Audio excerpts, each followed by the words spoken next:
गर्भवती गाय। एक छोटे से गांव में रामू और सीता नाम के पति पत्नी रहते थे। उनके 2 बच्चे भी थे, रमेश और सुरेश। रामू हर रोज खेती करने के लिए निकलता था। रामू उनके दोनों बच्चों को बहुत अच्छे से पढ़कर एक अच्छी काम ढूंढने के लिए बोलते थे। इसीलिए रामू और सीता खेत में बहुत काम करते थे, लेकिन उन दोनों की तबीयत बिगड़ती जाती गई। वो दोनों कुछ भी काम नहीं कर पाते थे। एक दिन जब रमेश और सुरेश स्कूल से वापस आने लगे, तभी उनको एक लंगड़ी गाय दिखाई दी। उसके शरीर पर कुछ घाव भी थे। वह गाय दर्द से तड़प रही थी। उस गाय को रमेश और सुरेश घर लेके गए। तभी रामू ने पूछा, अरे ये क्या है सुरेश, ये आपने गाय को क्यों उठाकर लेके आए? पापा, ये गाय लंगड़ी है और हमें लगता है कि ये गाय गर्भवती भी है। अरे हाँ, तुम ठीक कह रहे हो। ये गाय गर्भवती भी है और बहुत बुरी तरह घायल भी है। उस दिन से रामू और सीता उस गाय की देखभाल करने लगे। उसको एक नाम भी रखा, लक्ष्मी। लक्ष्मी गर्भवती होने के कारण रामू ने उसको बहुत अच्छा घास और खाना देने लगा। कुछ ही दिन में लक्ष्मी अच्छी हो गई और उसने एक सुंदर से बछड़े को जन्म दी। वह देखने में बहुत सुंदर थी। ये बात गांव में फैल गया। तभी लक्ष्मी का असली मालिक, जो उसे हर दिन मारता था, उसको ये बात पता चल गया। तभी उसने रामू के पास आया और ऐसा बोला, अरे ओ रामू, ये गाय मेरा है। अभी मेरे गाय मुझे दे दो। अगर चाहिए तो उसके बछड़े को तुम रख लो। तभी सीता ने ऐसा बोला, आप ऐसा कैसे कर सकते हैं? हमने लक्ष्मी को घायल स्थिति से अच्छा बनाया, उसका देखभाल भी किया। ये नहीं हो सकता है। रामू, सीता और उनके बेटों की बात सुनकर लक्ष्मी का मालिक वहां से चला गया। लेकिन उसी रात को जब सभी सो रहे थे, मालिक आकर लक्ष्मी को, जो रस्सी से बंधी हुई और सो रही थी, उस रस्सी को निकालकर लेके जा रहा था। तभी लक्ष्मी ने जोर जोर से चिल्लाने लगी। लक्ष्मी की चीखने की आवाज सुनकर रामू घर से बाहर आया। उसके पीछे ही सीता और उनके दोनों बेटे भी वहां आ गए। सबको देखकर मालिक लक्ष्मी को छोड़ भागने लगा, लेकिन सब मिलकर उसको पकड़ा और बहुत बुरी तरह से पीटा और उसे चोरी करने के लिए पुलिस के हवाले कर दिया। तब से रामू, सीता और लक्ष्मी खुशी खुशी रहने लगे। समंदर किनारे एक गांव था। उस गांव के सभी लोग मछुआरे थे। वहां 2 दोस्त, रामा और गोपी, अपनी अपनी पत्नी के साथ रहते थे। दोनों रोज सुबह साथ में ही मछलियां पकड़ने जाते और शाम को देर तक बातें करते। अरे रामा, जल्दी चल भाई, दिन निकल आया है। अरे रुक भी गोपी, इतनी जल्दी क्या है? अभी तो मैं और सोना चाहता हूँ। रामा, सुबह जल्दी जाने से ज्यादा मछलियाँ मिलती हैं। क्या बात करते हो गोपी, दिन में कौन सा भाग जाएंगी, रहेंगी तो समंदर में ही। अच्छा ठीक है, बहस मत कर, चल आजा, चलते हैं। दोनों मछलियां पकड़ने पहुंच जाते थे। शाम को देख रामा, आज मुझे 6 मछलियाँ मिली। देखा, जल्दी आने से फायदा होता है ना। लेकिन मुझे तो 10 मिली हैं, पर तुमने मेरी नींद खराब कर दी। दोनों हंसते हैं और घर पहुंचते हैं। अरे ये क्या, आज सिर्फ 10 मछलियां ही लाए हो? पता नहीं मेरे पापा ने तुमसे मेरी शादी क्यों कर दी। तुम्हें तो मछली पकड़ना भी नहीं आता। रोज इतनी कम मछलियां लाते हो। भला ऐसे कैसे गुजारा चलेगा? अब इसमें मैं क्या कर सकता हूँ? मेरे जाल में फंसते ही इतनी मछलियाँ हैं। उधर गोपी की पत्नी 6 मछलियां लेकर बहुत खुश थी। अरे वाह, 6 मछलियां! तुम तो बहुत मेहनती हो। आज मैंने तुम्हारे लिए बहुत स्वादिष्ट खाना बनाया है। एक दिन रामा बीमार हो जाता है। जब गोपी रामा को बुलाने जाता है, रामा, ओ रामा, चलो मछलियाँ पकड़ने चलें। गोपी भैया, उनकी तबीयत खराब है, आज वे मछली पकड़ने नहीं जा पाएंगे। आप हमारा जाल ले जाइए, उसमें जितनी मछलियाँ फंसेंगी वह आप दे दीजिएगा। हाँ यार, ठीक रहेगा। गोपी रामा का भी जाल लेकर समंदर पहुंचता है और दोनों जाल डालकर मछलियों का इंतजार करता है। उस दिन गोपी के जाल में एक मछली फंसती है, लेकिन रामा के जाल में 4 मछलियां फंस जाती हैं। गोपी उन्हें लेकर घर जाता है। अजी सुनती हो, आज तो हमारे जाल में सिर्फ एक ही मछली आई है, लेकिन रामा के जाल में 4 मछलियां फंसी है। क्यों ना हम उसके जाल में से 2 मछलियां अपने लिए निकाल लें? नहीं जी, ये ठीक नहीं है। अगर हमारे पास एक मछली आई है तो हम इस एक मछली से ही गुजारा चलाएंगे। उनकी मछलियां आप उन्हें जाकर दे दो। गोपी रामा के घर उनका जाल और मछलियां दे जाता है। उधर गोपी की पत्नी जैसे ही मछलियों को काटती है, उनमें से 2 मोती निकलते हैं। अरे वाह, आज तो मछली के पेट से 2 मोती निकले हैं और ये तो अनमोल मोती लग रहे हैं।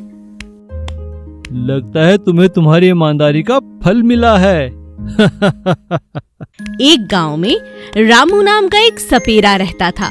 वह बहुत ही मेहनती, समझदार और दयालु था।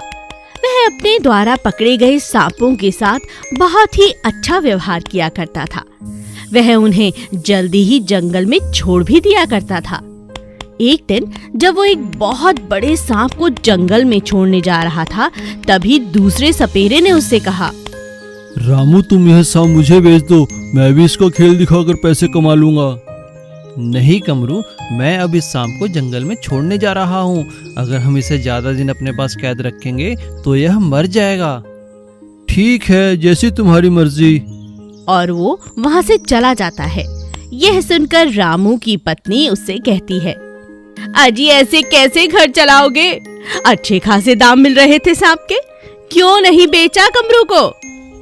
नहीं भगवान, तुम जानती हो ना कि मैं सांपों को अधिक दिनों तक अपने पास या किसी और के पास नहीं रहने दे सकता। अरे सांप ही तो है, खुले में रहकर किसी को काट लेगा। घर में राशन तो वैसे ही खत्म है। पर तुम्हें क्या, तुम भी क्यों नहीं चले जाते जंगल? वहीं जाकर रहो सांपों के साथ। पत्नी भी रामू को गुस्से में छोड़कर चली जाती है। एक दिन जब रामू कुछ सांपों को जंगल में छोड़कर आ रहा था, तभी उसने गांव में एक घर के बाहर भीड़ को इकट्ठा देखा। वहां कुछ लोगों के हाथ में डंडे थे और वो चिल्ला रहे थे, मारो मारो, इन सांपों को मारो। यह सुनते ही रामू वहां गया। उसने देखा कि एक घर के कोने में 2 सांप थे जिन्हें लोग मार रहे थे। वहां पहुंचते ही रामू ने कहा, अरे भाई, इन बेजुबान बेकसूर सांपों को क्यों मार रहे हो? अरे इन्हें मारे नहीं तो क्या खुद मर जाएं? अरे मैं तो बाल बाल बची हूँ भैया, मुझे तो काट ही लेते अभी। तुम लोग रुको, मैं इन्हें पकड़कर जंगल में छोड़ देता हूँ। रामू के ऐसा कहते ही सभी लोग वहाँ से हट गए और रामू ने उन सांपों को पकड़कर जंगल में छोड़ दिया।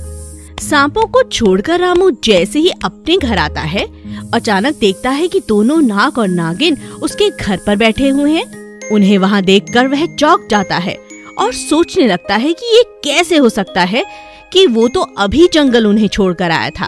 तभी नागिन कहती है, हम दोनों इच्छाधारी नाग नागिन हैं। तुमने हमारी जान बचाकर बहुत बड़ा एहसान किया है हम पर। हम तुम्हारा धन्यवाद करते हैं। उन्होंने रामू को सोने के अंडे दिए और कहा, रामू, ये अंडे कभी खत्म नहीं होंगे। अब तुम्हारा घर हमेशा पैसों से हरा भरा रहेगा। यही हमारा आशीर्वाद है। और ऐसा कहते ही इच्छाधारी नाग और नागिन वहां से गायब हो गए। अगले ही दिन रामू की पत्नी भी वापस आ गई और रामू से माफी मांगने लगी। तुम ठीक ही कहते हो दी, हमें इन बेजुबान सांपों पर दया करनी चाहिए। अब रामू सांपों के सोने के अंडे बेचकर हमेशा खुशहाल रहने लगा। जादुई गाय और भोला। एक गांव में एक बच्चा भोला रहता था। वो इस दुनिया में अकेला था। उसके माता पिता का देहांत हो चुका था। वो अपना ज्यादा समय शिवजी के मंदिर में बिताता था। उसकी यदि कोई मदद करता तो वह कहता उसे मदद नहीं चाहिए। मैं काम करना चाहता हूँ, यदि कोई मुझे काम देगा तो मैं उसे जी जान से करूँगा। एक दिन एक व्यापारी मंदिर में आया। व्यापारी को भोला पर तरस आया तो उसने भोला को कुछ पैसे देना चाहे। ये लो बेटा, इस पैसे से कुछ काम शुरू करो। नहीं जी, मुझे आप काम दीजिए, मैं पैसे नहीं लूंगा। ठीक है, तो तुम मेरा एक काम करो। मैंने सुना है कि मेरे घर के बाहर पेड़ पर कोई भूत रहता है। अगर तुम उसके नीचे एक रात गुजार लो तो मैं तुम्हें पैसे दूंगा। ठीक है, मैं आज रात आपके घर के बाहर ही सोऊंगा। रात को भोला पेड़ के नीचे लेट गया और हनुमान चालीसा पढ़ने लगा। ये देखकर भूत घबरा गया। अरे लगता है ये लड़का मुझे यहाँ से भगाना चाहता है, इसलिए ये मंत्र पढ़ रहा है। ये लड़के, ये क्या कर रहे हो? भागो यहाँ से। नहीं, मैं कुछ जरूरी काम से यहाँ आया हूँ और पूरा करके ही यहाँ से जाऊंगा। देखो, मेरी बात मान जाओ। नहीं। देखो लड़के, देखो, मुझे यहाँ से मत भगाओ, मैं तुझे इसके बदले एक गाय दूंगा। ठीक है, तुम कहते हो तो तुम्हें यहाँ से नहीं भगाऊंगा। ये लो गाय। सुबह होने पर भोला व्यापारी से पैसे लेकर वहाँ से चला गया। उसने गाय को मंदिर के बाहर खड़ा किया, जाकर शिवजी पर जल चढ़ाया और बाहर वापस आकर गाय को प्रसाद खिलाया और उसकी पीठ पर हाथ फेरा। भोला के हाथ फेरते ही गाय ने उसे एक सोने का सिक्का दिया। ओ, अब समझा, ये तो जादुई गाय है। भोला उस गाय को अपने घर ले गया और उसकी सेवा करने लगा। भोला, तुम्हारे पास जो पैसे हैं उनसे तुम एक साइकिल ले लो और गाय का दूध बेचकर व्यापार शुरू करो। भोला ने वैसा ही किया। उसने गाय का दूध बेचना शुरू किया और जब किसी को मदद की जरूरत पड़ती तो वो गाय की पीठ पर हाथ फेरता और गाय उसे सोने का सिक्का देती। वो उन सिक्कों से औरों की मदद करता। सीख, हमें मेहनत और अच्छाई को ही अपना आधार बनाना चाहिए।